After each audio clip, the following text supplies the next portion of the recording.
आए गए हैं और कैसे एक्सप्लोजन होगा, क्या धमाका होने वाला है। देखिए ये बिल्डिंग जो है पूरी तरीके से गिर गई है और मेरे कैमरा उसमें फोकस, अपने देखिए पूरा धूल का जो है गुबार जो है उड़ गया है।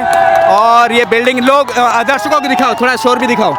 लोग आए गए हैं और कैसे एक्सप्लोजन होगा, क्या धमाका होने वाला है। देखिए ये बिल्डिंग जो है पूरी तरीके से गिर गई है और मेरे कैमरा उसमें फोकस, अपने देखिए पूरा धूल का जो है गुबार जो है उड़ गया है। और ये बिल्डिंग लोग दर्शकों को दिखाओ, थोड़ा शोर भी दिखाओ।